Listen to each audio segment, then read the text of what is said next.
Bienvenue dans nos previews saison 2024-2025. Vous voulez tout savoir sur l'année à venir? Construire votre nouvelle équipe sur NCAA 25, TTP est là pour vous.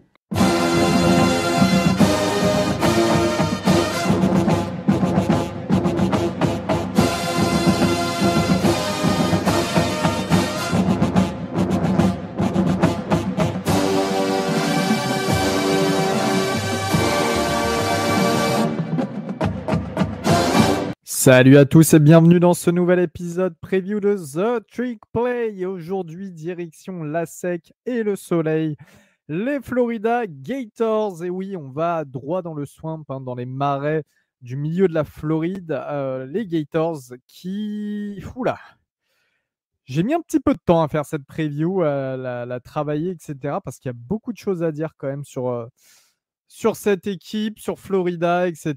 Je sais qu'en plus, certains d'entre vous, alors vous savez, dans le podcast, il y a Guillaume, qui est notre spécialiste de Florida. Il n'est pas là malheureusement aujourd'hui, mais et je sais qu'il y a certains d'entre vous, chez les fans francophones, qui suivent cette équipe. Donc, pas mal de petits trucs à dire sur les Gators. On va revenir sur la saison 2023-2024 du côté du Ben Hill Griffin Stadium. Superbe stade d'ailleurs, on l'avait visité avec Guigui. Fac très sympa, très cool, Florida. Enfin, franchement, je vous conseille, si jamais vous vous êtes perdu au milieu de la Floride, de passer par Gainesville, bien évidemment, mais très très beau, un endroit assez sympa, assez cool. 5 victoires pour cette défaite. Et oui, donc pas de bowl pour l'année dernière. 3 victoires pour 5 défaites en sec. Victoire face à Mike Neese, alors une FCS, vous l'avez bien compris. Tennessee qui était classé 11e à ce moment-là. Ça, c'est une belle victoire face à Tennessee. Charlotte, Vanderbilt, South Carolina. Et en fait, jusqu'à la 7e semaine, jusqu'à la 7e journée, Florida était à 5 victoires pour 2 défaites. Vous connaissez les fans des Gators, ils sont un petit peu extrêmes. Ça y est, ça vendait le projet Napier, ça vendait tout. Tout le monde était « Ah, vous allez voir, regardez cette saison, comment ça se passe, etc. » Et ça s'est très mal passé parce que ensuite, on a une défaite. Alors, la défaite, elle est en week 1 face à Utah, qui était 14e à l'A-People de pré-saison. À domicile, en plus, cette défaite. Défaite face à Kentucky. Donc ça, c'était les deux défaites là sur les 7 premières semaines. Et puis ensuite, quand Florida est à 5-2, à partir de la 8e semaine, eh bien, c'est 5 défaites d'affilée face à Georgia, numéro 1 du pays, attendu. Face à Arkansas, ça fait mal. Face à LSU, 19e à l'A-People. Face à Missouri, 9e à l'A-People. Et face à Florida State, là, je crois que ça a achevé vraiment les fans des Gators, c'est de perdre face à Florida State, qui n'avait même pas leur quarterback titulaire. C'était le dernier match de la saison dans la rivalité, sachant que du coup, Jordan Travis était blessé du côté des Seminoles. Donc vraiment assez honteux pour Florida de terminer cette saison avec 5 défaites consécutives. Donc pas de bol, une énorme déception. On va parler justement du coaching staff parce que c'est la 3e saison de Billy Napier, vous le connaissez, ancien head coach de Louisiana, les Raging Cajuns, qui était très très bon là-bas, ancien disciple notamment de Nick Saban, il avait bossé, très très bien recruté du côté d'Alabama. Voilà, c'est la saison où il doit prouver. Moi, je donne toujours au moins 3 saisons, la 3e saison pour un coach de college football. À mon humble avis, c'est le moment où tu commences à voir si ça va dans le bon ou dans le mauvais sens réellement. Il sera accompagné de Rob Sale, l'offensive coordinateur, pour sa 3e saison lui aussi. Mais en plus, il ramène Russ Callaway, qui était le tight end coach de l'équipe en tant que co-coordinateur offensif. Au niveau des coordinateurs défensifs, eh bien, c'est la 2e saison d'Austin Armstrong qui sera accompagné lui aussi un nouveau coéquipier, un nouveau coordinateur défensif avec lui, donc un co-défensif coordinateur, Ron Roberts, qui arrive de Louisiana. Il était à Louisiana à l'époque avec Billy Napier en 2018. Ensuite, il a bougé pour devenir coordinateur défensif de Baylor lors des bonnes années de Baylor, là justement. Et puis ensuite, défensif coordinateur d'Auburn la saison dernière. Donc, quand même pas mal d'expérience. Juste pour clôturer sur la partie coaching staff et côté Billy Napier, on en a parlé dans l'épisode avec Baptiste et Augustin qui est sorti avant les previews. Là.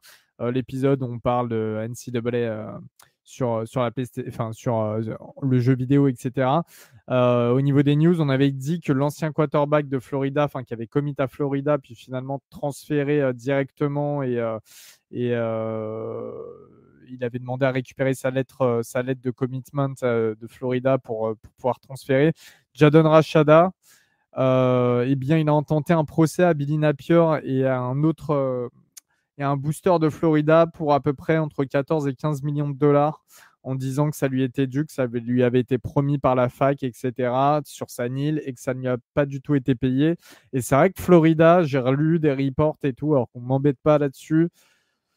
Apparemment, au niveau de la NIL, il y a quand même quelques magouilles qui sont très borderline. On n'est pas au courant de tout. Il y a quelques joueurs qui ont été déçus, qui s'attendaient à recevoir des chèques, etc., qui ne les ont pas reçus.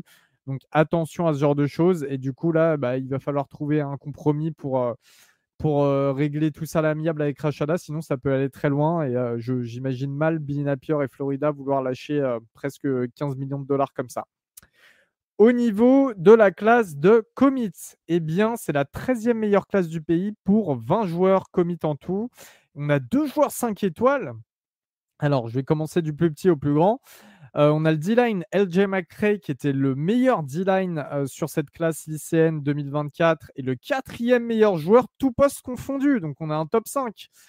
Sachant que maintenant, à l'époque, sur 237, les D-line, c'était référencé, c'était carrément différencié. Il y avait les intérieurs D-line, il y avait les weak defensive end et il y avait les strong defensive end. Bref, on avait toute cette différenciation. Maintenant, ça regroupe tous les D-line quand on dit la D-line, enfin le DL. Donc, ça veut dire que être le meilleur D-line, c'est tous ces postes confondus. C'est juste énorme. Donc, 4e meilleur joueur overall.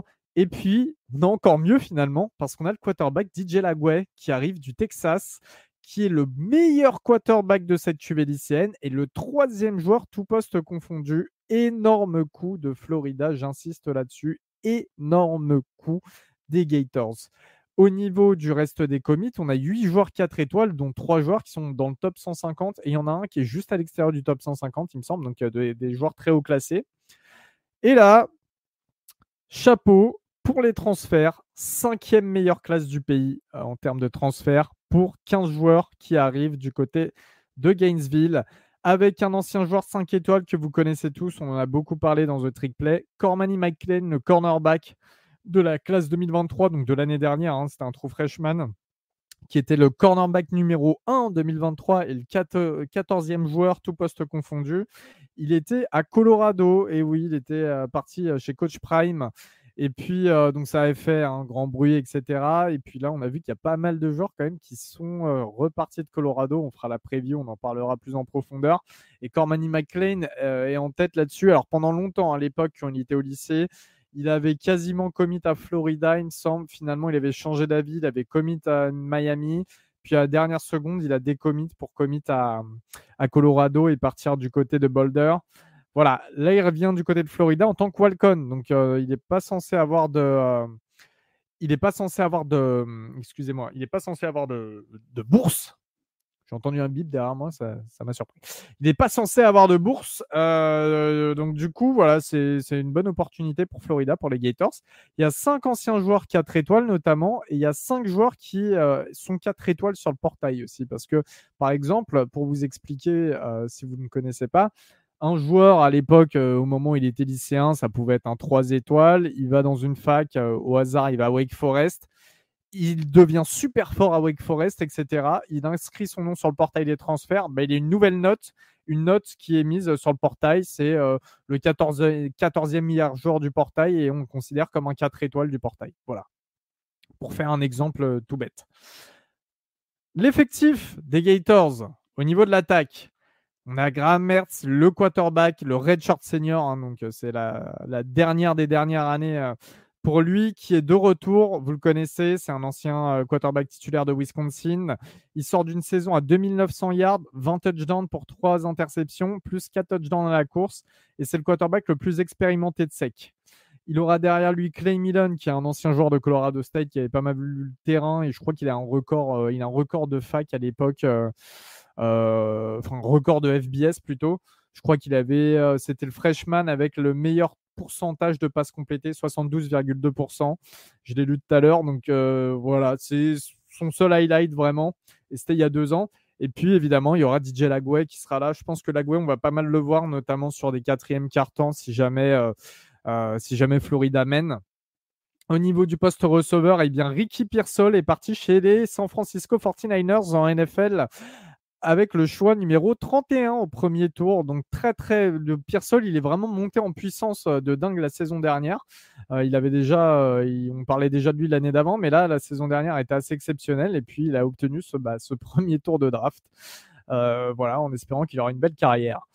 Le deuxième meilleur wide receiver de 2023, Gene Wilson, est de retour après une saison freshman à 540 yards et 6 touchdowns. Donc la progression risque d'être exponentielle. Il va être accompagné de 2 grosses arrivées sur le portail. On aura les deux sont des joueurs seniors. Chimere Dike qui arrive de Wisconsin, et qui a joué avec Graham Mertz à l'époque. Il cumule sur ces 2 dernières années milliards et 7 touchdowns. Et puis on a aussi l'arrivée d'Elijah Badger, joueur très prisé sur le portail des transferts, qui arrive d'Arizona State après 2 saisons à 1580 yards et 10 touchdowns en tout.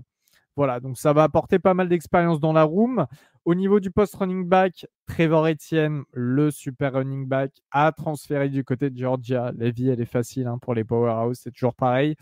Mais on a montré le Johnson qui est toujours là après une très bonne saison à 820 yards et 5 touchdowns. C'est bien, ça va lui permettre de passer RB1. Au niveau de la O-line, elle a eu pas mal de mal la saison dernière comparée à 2022 où elle était plutôt bien, mais en même temps, en 2022, il y avait Osiris Torrance, par exemple, qui était là et qui est parti ensuite à la draft. Cette année, la O-line a perdu ses 2 guards starters. Le centre, Jake Slaughter, qui devrait quand même être l'élément essentiel. Voilà, c'est un nom à retenir. Moi, j'aime beaucoup Slaughter. Et puis, on a en addition en right tackle Brandon Crenshaw-Dixon qui arrive de San Diego State, qui a 36 starts, qui a joué left tackle et right tackle, donc qui est assez versatile. Et grosse addition. Voilà, c'était un des joueurs un petit peu encre à récupérer sur ce portail. On a également arrivé de dernière minute parce qu'il a commis pour transférer au mois de mai Jason Zandamela, le centre qui est un redshirt freshman qui arrive de USC et qui était le meilleur intérieur O-line sur le portail. Donc très grosse prise pour préparer l'année prochaine et l'après Slaughter. Au niveau de la défense, pareil, comme Trevor Etienne en attaque. Travis, c'est le frère. Comme Trevor Etienne en attaque, on a une grosse perte en défense et c'est sur la D-line avec Princely Umanmielen qui est parti du côté d'Ole Miss. Et oui, Ole Miss récupère le 2e meilleur defensive end sur le portail. Il va y avoir un gros épisode sur Ole Miss parce que ce qu'ils font depuis 3 ans sur le portail des transferts, mais particulièrement cette année sur leur D-line, c'est juste fou. Voilà, donc énorme perte pour Florida. On a en retour l'arrivée du graduate transfer, donc pareil, qui va jouer sa dernière saison universitaire, Joey Slackman, qui arrive de Penn. Penn, c'est l'université de Pennsylvanie, fac très prestigieuse à côté de, juste à Philadelphie en fait. Il y a juste à traverser la rivière et était à Penn. Il arrive d'Ivy League et il a été nommé Defensive Player of the Year en Ivy League avec 50 plaquages, donc 12 plaquages pour perte et 4 sacs. Arrivée très intéressante. Et puis, c'était le 4e meilleur defensive line du portail. Il peut jouer d'ailleurs defensive end ou defensive tackle. C'est comme on veut. Donc, c'est assez intéressant cette polyvalence. Et en plus de ça, il va quand même falloir suivre LJ McCray, le 5 étoiles true freshman, qui va sûrement jouer. Il risque d'avoir pas mal de snaps. Le reste du groupe était déjà dans l'équipe, mais c'est pas folichon non plus au niveau de la D-line. Pour les linebackers, par contre, c'est encore un poste qui subit des pertes après le départ de Scooby Williams vers Texas A&M. Scooby Williams qui était vraiment important la saison dernière. C'est assez... je sais pas, faudrait que je me renseigne plus ou je demanderai à Guigui pourquoi il est parti et surtout à Texas A&M en particulier. C'est ça qui me fait tiquer. On a de nouveau Shemar James qui sera là. C'est un ancien top 100 de la saison, de la classe lycéenne 2022. Il va encore monter d'un step, je pense, après une saison 2023 qui était assez intéressante quand même. Et puis, on a l'arrivée de Grayson Howard qui était à South Carolina. C'est un ancien top joueur lycéen de 2023 et il était le 9e meilleur linebacker sur le portail. Il pourrait être directement titulaire. D'ailleurs, il va être directement titulaire. Voilà, je ne sais pas s'il sera considéré comme redshirt freshman, je suppose, cette année, mais ça donne un jeune joueur avec un énorme potentiel qui va avoir du terrain assez rapidement.